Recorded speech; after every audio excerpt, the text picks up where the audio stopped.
Hi there, welcome to my channel. My name is Crystal and this is Books Forever After, where I sit on my floor and we talk about everything and all things books.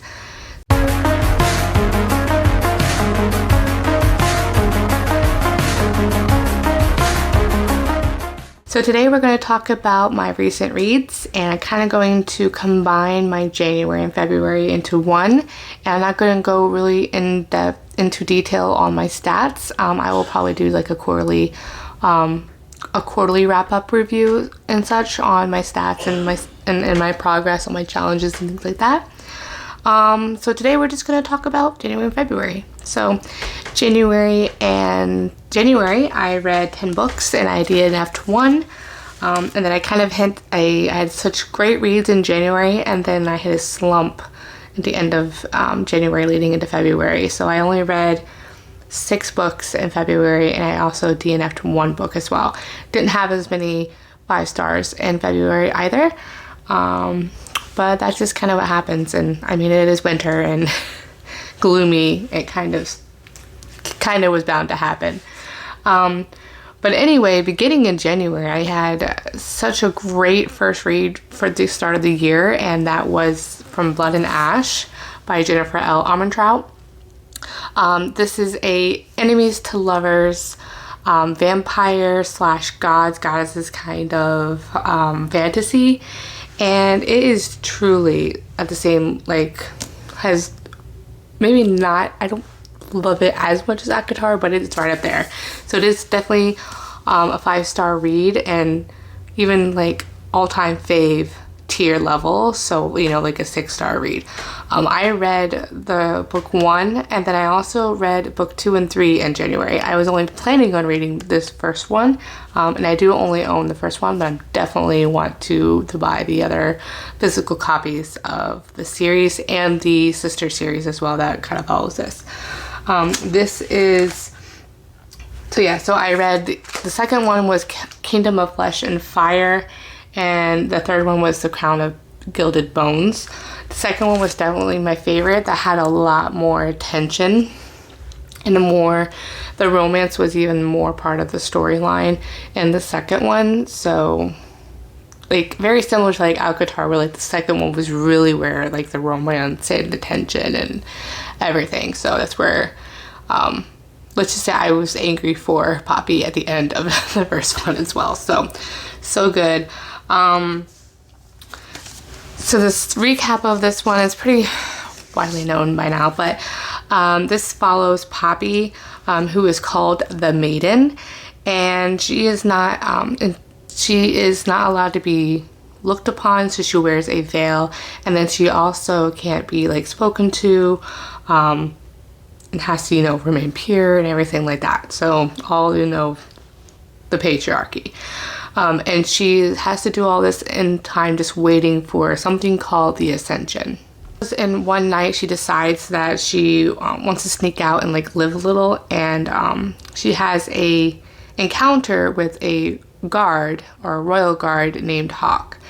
And then Hawk, he's actually replacing one of her guards who was killed, that you learn was killed in the first few chapters and such. So then she finds herself being watched by Hawk. I can't remember the other guy who's her friend that actually kind of teaches her and such. So I don't want to give too much away, but he was kind of a father figure. And then there was Hawk, who was the new guard. So she's around him, so all the tension. And when she decides to have her encounter, that kind of starts that kind of complication with Hawk, and their relationship and things like that kind of grows, and their distrust of one another and such. So it was really, really good. So I would have to say it was really slow in the beginning. I want to say 10 to 20%. And I was really gonna think I wasn't gonna like it as much, but nothing really happens. This one is kind of slower, and that's why I like the second book better. It has a lot more quest type of feel, as well as the tension and everything. And there's a little more action in that one as well. Slow in the beginning because you're following Poppy and her perspective, and as well as you learn with her And so that's kind of like everything that she's discovering, you're discovering about the world as well. So yeah, that is kind of why it was kind of slow in the beginning. But once it does reach into like that 20%, it does definitely pick up, and there's a lot of action and things like that. And I was addicted, absolutely addicted. So the ending, I think, left me on like a, it was on sort of like a cliffhanger, and oh my gosh, I had to read book 2 and then book 3 and such. So book 3 wasn't as my favorite, but I definitely look forward to picking up book 4. I believe actually that you're supposed to be reading like the prequel series, or sister kind of prequel series to this before I pick up book 4, which I think is like something Queen or whatever. But I am definitely gonna pick this up. 5 stars, just 5 stars. All right, so the next one that I read of fantasy was The Dark King by Gina Maxwell. I rated this one a 2-star. This was not my favorite. I actually picked this up in Target. I had, caught my eye a few times, and I picked it up. Gosh, I think in February. So I immediately wanted to read it. So it's like gave me like kind of the feeling of like Neon Gods a little bit or something like that. So I was really interested in that.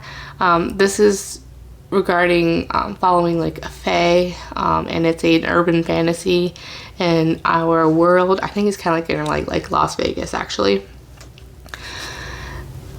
There was just, how do I say this? It was just lackluster, I want to say, like this theme and this spice, and he's so mysterious. But I really struggled, I think, because of the writing and such. So I see there's potential. I don't know if this is like her first book, but I see potential, but there's still just a lot more to go with the writing. And I think it says Neon Gods meets 50 Shades. I think it was trying too hard to be so much like Neon Gods, and the 50 Shades, it was not even close to like trying to be like BDSM and things like that. So it really, really lackluster and really disappointed. So next for young adult / like, I don't know, this is kind of like historical, I don't know, and fantasy at the same time. I read Daughter of the Pirate King by Trisha Levenseller. I rated this a 3-star. It was good. It was a quick read. It is a pirate. You're following, I will not remember any of the names, but following Alosa, and she is a pirate captain. Her father is the pirate king of the seas, and you are immediately kind of thrown into the action of her ship being overrun, where she's trying to get kidnapped and things like that, and doing something as a favor or for her father. There is also kind of like a little bit of some treasure hunting or like a scavenger hunt kind of thing in this. I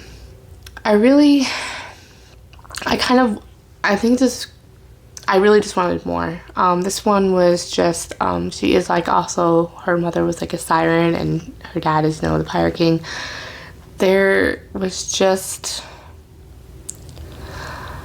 it was a little too surface level. It was like that really light young adult where there wasn't as much in-depth world building or anything like that. So it was fun, just not my thing. But I think I would have really liked it growing if I was younger and things like that. So this is part of a duology. The second one is, I think, Daughter of the Siren Queen or something like that. So I will probably pick that one up sometime this year.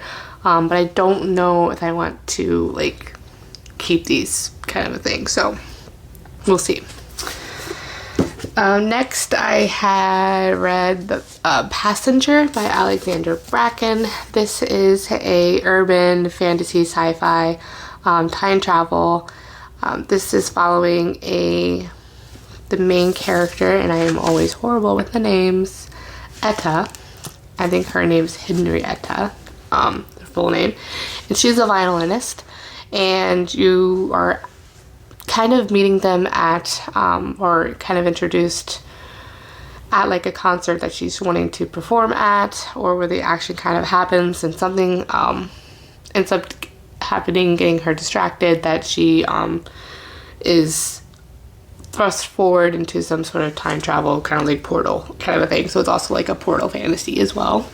And then she is landing on a ship, and it goes from there. So what I did like about this is that the male hero here is black, and it is also kind of talks about the issues with the fact that, you know, he's the male character. It is a romance. They do fall, you know, together, fall in love, and the challenges that can bring when you're time traveling back in time, for obvious reasons.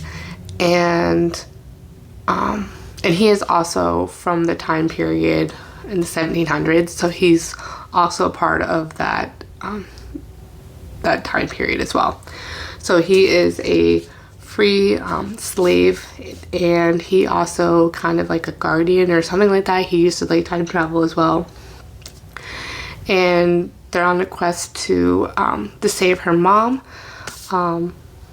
There's also some sort of like political, you know, some political intrigue here as well. But I rated this a 3 out of 5. It wasn't my favorite. I had to kind of push myself to finish it.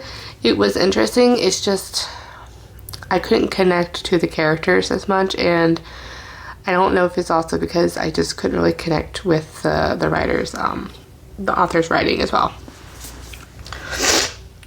So yeah, I don't know if this is part of a duology. The next one is Wayfarer. I don't know if I will read the second one, so it might be one of those instances where I just DNF the series and I won't continue on. So historical romance. Alright, so as part of one of my challenges this year is the historical romance author TBR challenge, which is, as you can see here, I pulled an author out of my jar for my reading plans video, and we like a TBR jar, and then I decide on trying to read as much from that author that I have physically owned, and possibly from the library as well if I need to like read with the series. Totally over explaining. However, first author of the year was Sarah McLean, and I read her Scandal and Scoundrel series. I read book 1 through 3. I do own book 2 and 3, so I did go to the library and check out the physical copy of the first one, and that one was The Rogue Not Taken. I rated that one a 3 out of 5. I rated that one a 3 out of 5, and this is a forced proximity with the one bed trope. And here. Okay, so let me go to my description here that I have. So this series follows the Talbot sisters. They're also known as the Scandalous S's. I can't remember if that's what they were called. The Soiled S's or something like that. Yeah, I don't remember if it was called like they're nicknamed the Soiled S's because they're new money. So her dad was, I think, part of like the coal mining or trains or something like that. He made his fortune, and like the king. He had made the bet with the king and gave him a title and a fortune and things like that. So, a title. So, their title is not inherited. It's just given by the king. So they're kind of scandalized in, you know, society, things like that. So because of that, so the girls are called soiled S's because they kind of are very scandalous. They do scandalous things against and kind of straying against society's restrictions, which I found really, really interesting. So this one, The Rogue Not Taken, it was my very first read by Sarah McLean, so I'd never read anything by her. And so this one follows Sophie Talbot. She becomes part of the public scorn when she is publicly kind of like humiliated or whatever, when she pushes her sister's husband into like the pond. And the reason for that is because she caught him cheating on her in the, I want to say garden, or whichever it is, some sort of garden or whatever, doesn't really matter. And so also the hero is King Scott. He's the Marquess of Eversley. He is like known as a charmer, scandalizing with women, you know, cavorting with women. Or is he? He's scandalizing with women. He's scandalizing, you know, with women, you know, engaged women and such. Or is he? We find out he's actually trying to help these women in a roundabout way. So they do have like an encounter at this soiree as she is leaving, and then she ends up stowing away into his carriage. There is kind of like a sports element as well, because he is like a carriage racer kind of thing, because like they actually race with other lords and such with the carriages, so it's kind of, you know, very dangerous, obviously. And so she stows away in one of his carriages and things ensue from there. So wasn't my favorite. I don't think, I think mainly part of it is I just really didn't like the hero. He's kind of a alpha hole, so to speak, and so that kind of made the experience a little lackluster. The second one in the series was A Scot in the Dark. This follows the gentleman, another sister, but it's a gentleman that is friends with the previous hero. He's this other racer as well. Or yes, this is not following the sister, sorry. This is following Lillian Hargrove. She is...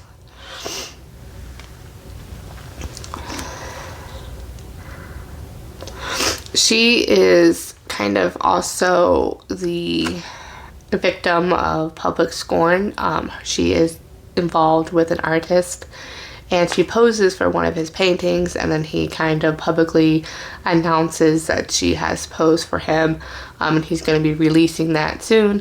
This is also a guardian romance, because that ends up being to where the Duke of Warwick has been kind of forced and called upon to kind of take care of her situation and kind of get her married off or whatever, and she is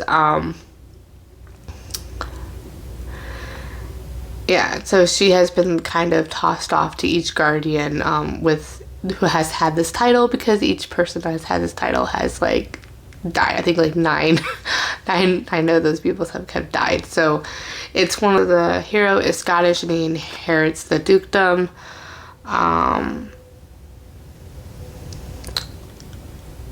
Yeah, that portrait was like a naked portrait.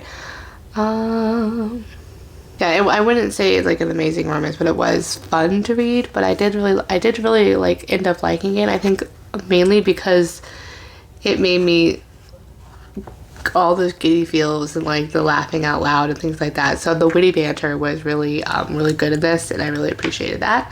The third one, but overall it was a solid read. This one, the last one, was The Day of the Duchess. This is book 3. This is a second chance romance. Married couple. My absolute favorite trope. I absolutely loved this so much. This is the sister from the first book and the husband from the first book that cheated on her. So good. So good. He is basically trying so much trying to get back with his wife. And she just wants to be separated from him. So he's like, okay, fine. Then you need to help me find your replacement. And so they set up like some weekend house party with the intent to, they actually invite all the girls there and such. But he is just going through the motions, and she is, but he's really trying to get her back and such. So it was so good. He does something and like built something for her that was so heart-wrenching. And there was a lot of there's trigger warnings here, but the reason why they kind of had a falling out, there's like, they had things going against him, he's felt kind of managed or trapped into marrying her, even though, to be honest, he was dragging his feet to be marrying her, and that kind of like jumpstarts that, and then it complicates things. From that encounter, she gets pregnant, and then there's some drama for that as well, and some actual, true struggles with that. So it's really good. There is kind of like a villainous character and her mother-in-law, so just that kind of a thing as well. So really good. I did love the fact that her sisters do come and help be there for her during this party and such, so I really love that, and really that sisterly love and sisterly bond and being with her when she needs it, and that was just great. So 5 stars. So good. So definitely one of my favorite kind of tropes to read, especially in historical romances. Next, I read Love Only Once and then Tender Rebel. These two are part of my Joanna Lindsay read-along that I've been co-hosting with April from Happily Ever April. We are doing a book of the Mallory Anderson series a month, because there's 12 books in the series, and these were the first 2 books. The first one was Love Only Once, and part of the fun of this is trying to kind of like reading these for the first time, because it was like ages since I've read these, and I think I read some of these in the series and I just don't remember, so it's literally like getting amnesia and rereading these over and over. So when I was reading this, things did recall back to me.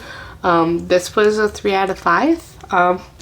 This is following Regina and Nicholas, I believe, and Regina and Nicholas.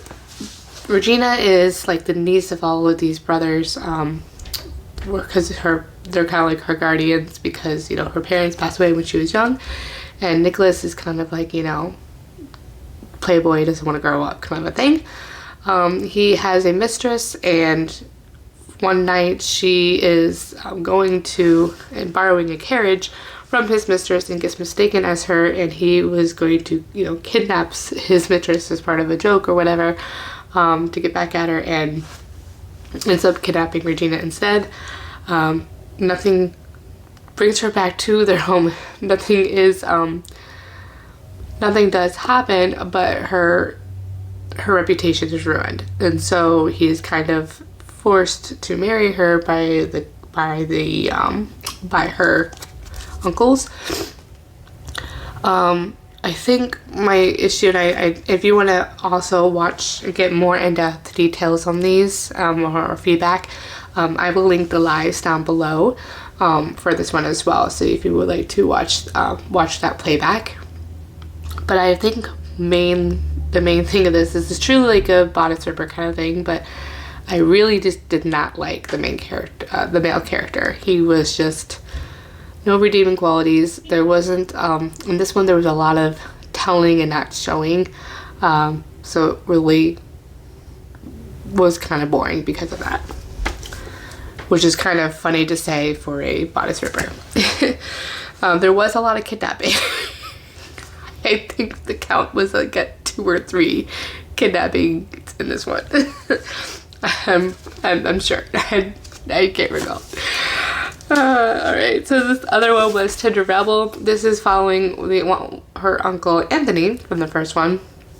And following, what is her name? Rosalind. This one I rated a 4 out of 5 stars. I actually like this better than the other one. There is kidnapping in this one as well.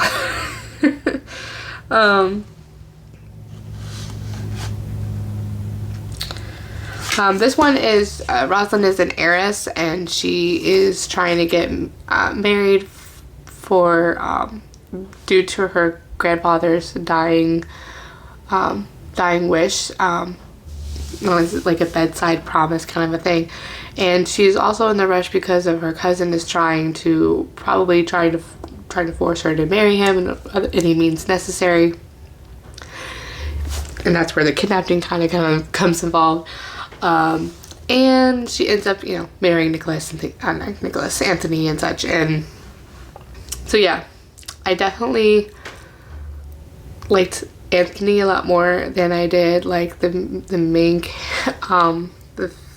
the heroine, and that was because she was very naive, and also she's the virgin heroine, so she has no experience really with men and such, and so it just feeds that whole like ignorance and things like that. And the miscommunication is because of her ignorance and things like that, as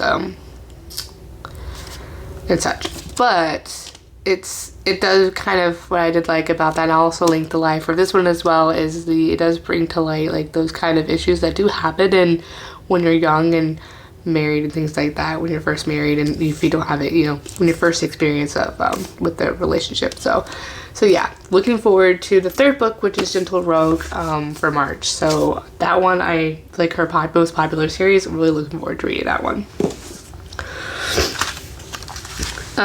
In February, I read part of my TBR challenge for historical romance. I picked out Eloisa James. I was only able to get to 2 books of hers. This first one I DNF'd. This is This Duchess of Mine. Here is the step back. This is set in like the 1800s, so wigs and everything. So late 1700s. I thought I would like this because it is a second chance romance between a married couple, but the writing was just so painful. So painful. It didn't make any heads or tails. It was so focused on trying to be like dangerous liaisons in the writing. That's really what it felt like. It was totally different, and this is why I think Eloisa James is a hit or miss author for me. It's because because the writing can be sometimes hit or miss because of the writing style and things like that, which at the same time I do respect the fact that she's tries to do something new and different. This one, it just didn't work. It was just very blasé and just like, there was no connection to the character. She's like, yeah, my Duchess, and you can find my Duchess, and she's there having fun times with other people. It was very like just nothing. I don't know how, no depth or anything. So yeah, definitely wasn't a fan. Regardless, my next one was Say No to the Duke, and this one I actually liked a lot better. This was a 4 out of 5 stars. Here is the step back for that one. I liked this one a lot better. This one has, I didn't put my trope one here, sorry. I had to read my notes.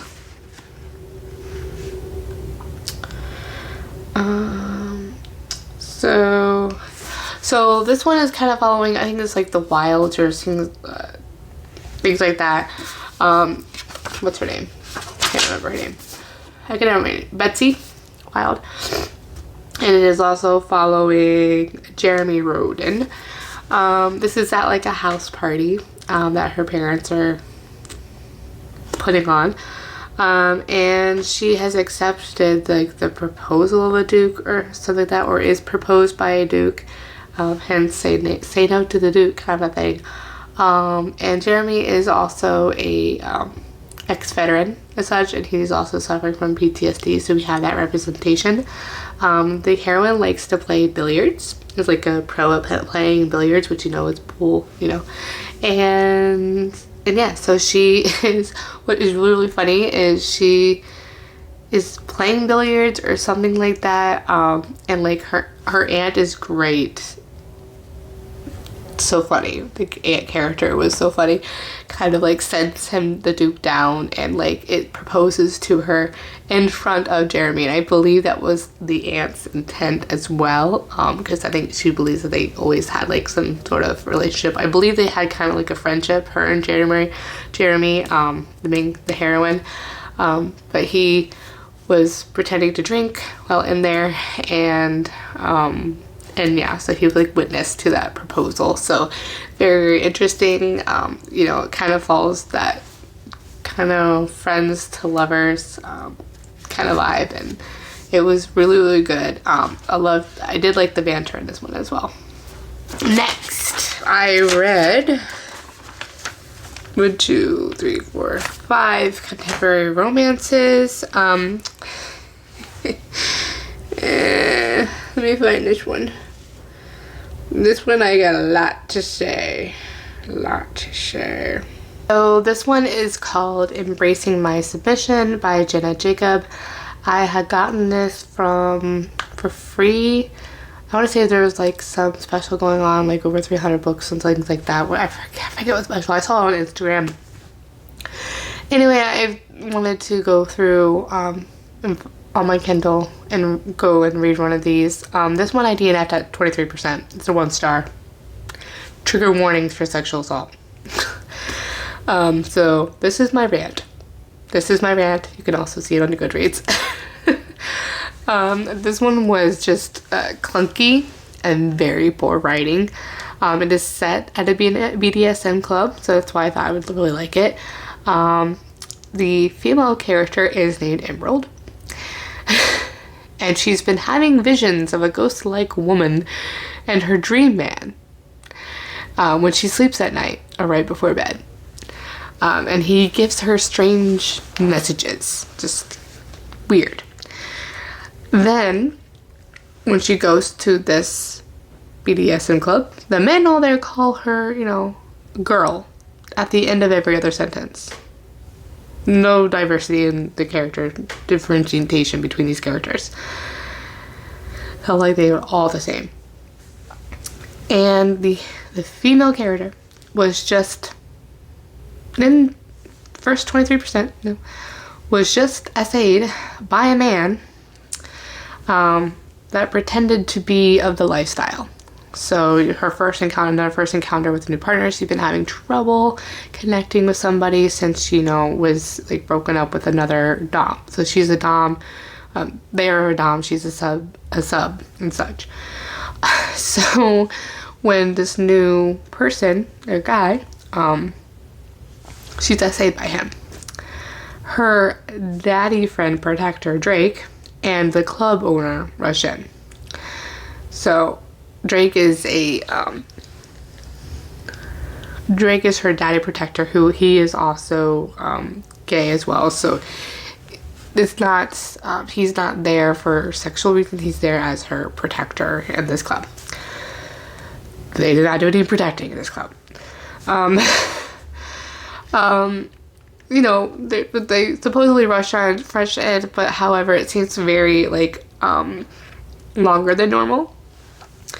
And then you find out afterward that the club owner, Micah or whatever, who is the interest in this book, he had to gather Drake in security because if it was just him, he would have killed the guy. So he delayed going in there because he would have killed the guy, or what he was doing. Just like, for me, I'm like, excuse me, you get your butt in there. Someone is being harmed in your club. You can control yourself. I'm like, he's the hero? You're letting her continue and even worse and being hurt. I mean, full on really hurt. The guy was an absolute sadist. Very, very violent. And used a very, very horrible tool up her waza. So much damage. So after that is happening, and she's taken into like the security room, next thing you know, she is supposedly, I'm sorry, but her butt is bleeding. She has no ass. Like, her butt is bleeding. Okay? Her butt is bleeding. So next thing you know, she's lusting after her dream man and has eyes filled with sadness and lust at the same time. Sadness and lust. Emerald, her actual name is Juliana, is also okay with Daddy Protector Drake and Dream Man Micah joking about wanting to light up her ass for her snarky, joking comments. She was just essayed. Like, she was literally just essayed by a patron in the club, and she was sodomized as well. Like, her butt is literally ground meat right now. Women who were just essayed are experiencing shock and fear, crying or shaking. They're not lusting after the MC 5 minutes after that. Major egg. I'm not triggered by this, but like this was just appalling, and this was not sexy. There was no. It's just very bad poor taste. This was not a good time. Horrible. So, and rant. So that was very chaotic, but explanation, but just so horrible. Anywho, again, I read Don't Kiss the Bride by Carrie Nicole.